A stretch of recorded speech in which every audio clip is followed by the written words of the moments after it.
every 15 days yung interval sa pagbayad dito sa offer na nakuha ko.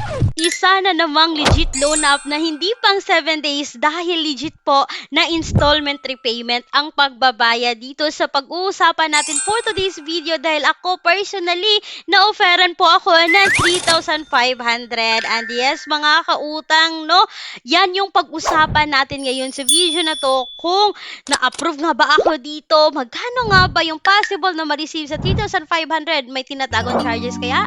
Magkano kaya loan deduction? Yung interest rate? Yan yung dapat nating alamin bago tayo mag-proceed sa pag-utang sa kahit anumang utangan online. And yes, mga kautang, panoorin nyo hanggang dulo ang video na to dahil may good news akong hatid sa inyo dito sa akin channel. Sa Usapang Utang with Clarice ay daily na po akong mag-a-update, daily na po akong mag-a-upload ng video at daily na rin po yung ating pa-daily GCash giveaway. So sa bawat video ko, 2 katao yung makakuha ng tig 50 pesos GCash. So para maklaim nyo na, i-Viber ako dito sa Viber na makikita ngayon sa screen.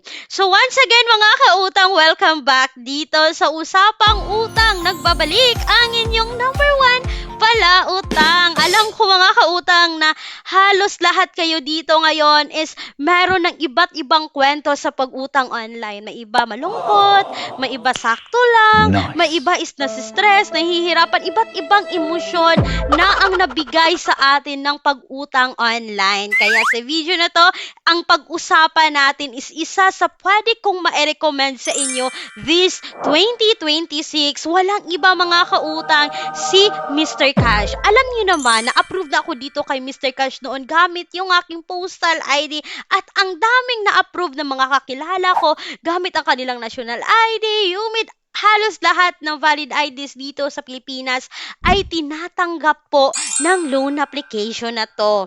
Bago ko i-share sa inyo yung offer sa akin ng Mr. Cash ha, disclaimer lang muna, hindi po bayad ang paggawa ng video na to.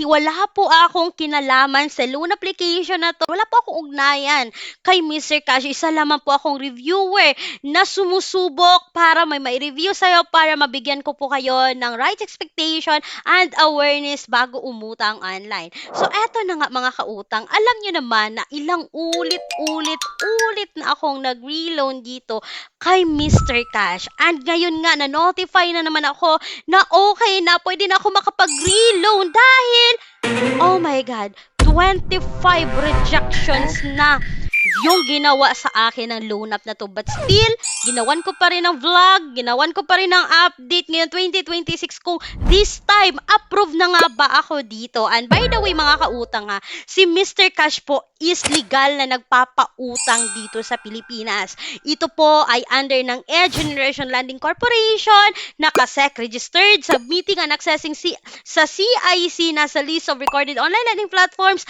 And ito mga kautang ha, Generation Lending Corporation, operating under the name of Peso Pay Lending, Cashier Lending, Snappy Cash Lending, My Wallet Lending, Mystic Cash Lending, Peso Box Lending, and Loan App Lending. So, ang dami niyang ka-sisters company which under lang po silang lahat kay Generation Lending Corporation. So, mga kautang, 3,500 yung offer sa akin ngayon. And kita nyo rin no, na 181 days installment lang daw tong loan application na to.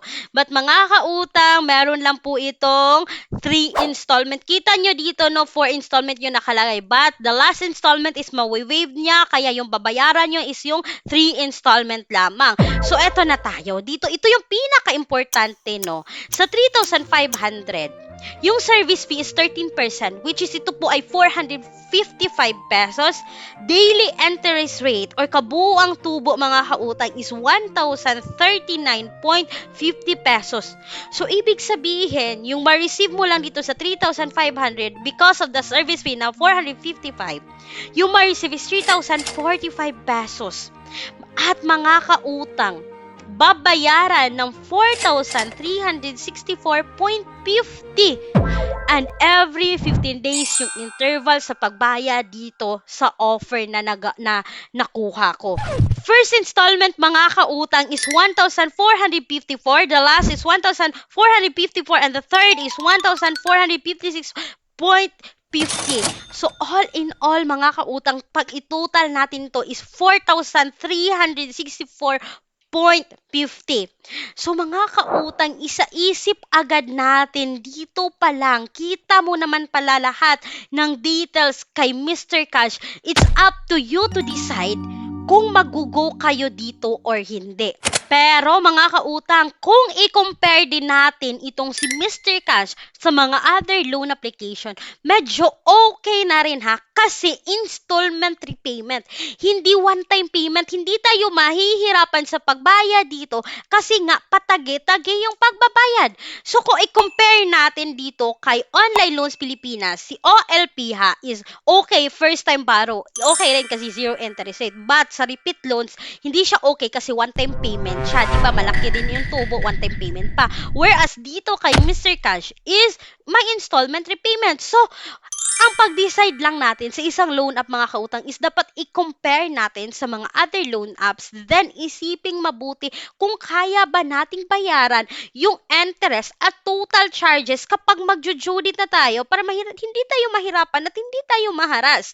So eto na nga mga kautang, ginoko, and this is my 26th reloan. Pang 26 na trial ko na dito kay Mr. Cash, and mga kautang, sad to say, decline pa rin ako dito. Hindi pa rin ako na-approve dito. Hindi pa rin ako naka-reloan. Actually, mga kautang, this is my reloan, no? Nag-utang ako dito, umutang ako dito, na-approve ako, nagbayad ako on time, but hindi na ako nakapag-reloan. So, ngayon, 26 na akong nakapag-try and error dito, but no, hindi talaga siya. At by the way ha, may bagong update tong loan app na to kasi up to 50,000 na yung credit limit na pwede nating makuha dito, and pwede kang mag-select ng GrabPay, GCash, Maya, QR Pay, 7-Eleven, BDO, Union Bank, and pwede nga Shopee Pay mga kautang. So, ang daming options. So, mga kautang, ipa-flash ko ngayon dito sa screen yung end review. So, ulitin ko, loan amount 3,500, loan term na sinasabi dito is 181 days, which is 45 days lang every 15 days. Tapos, service fees 455, interest is 1,039.50 mga kautang. Makikita nyo yung fourth repayment dito is 175, but mawi-wave na po yan. All in all, ibabalik ng 4,364.50 pesos. So mga kautang, hindi ko hawak yung desisyon nyo sa pag-utang online, but ito yung masasabi ko, be a responsible borrower if ever man utangan nyo sa Mr. Cash, if ever man ma-approve kayo dito.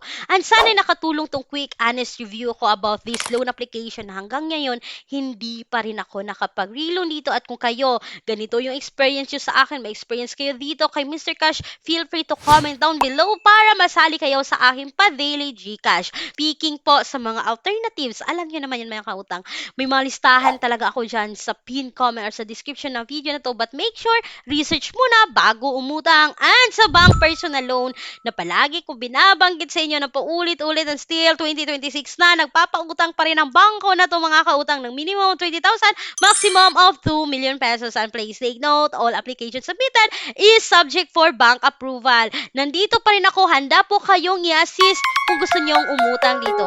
Once again, this is Clarice, ang inyong number 1 palautang, dahil utang is life. Bye bye bye mga kautang.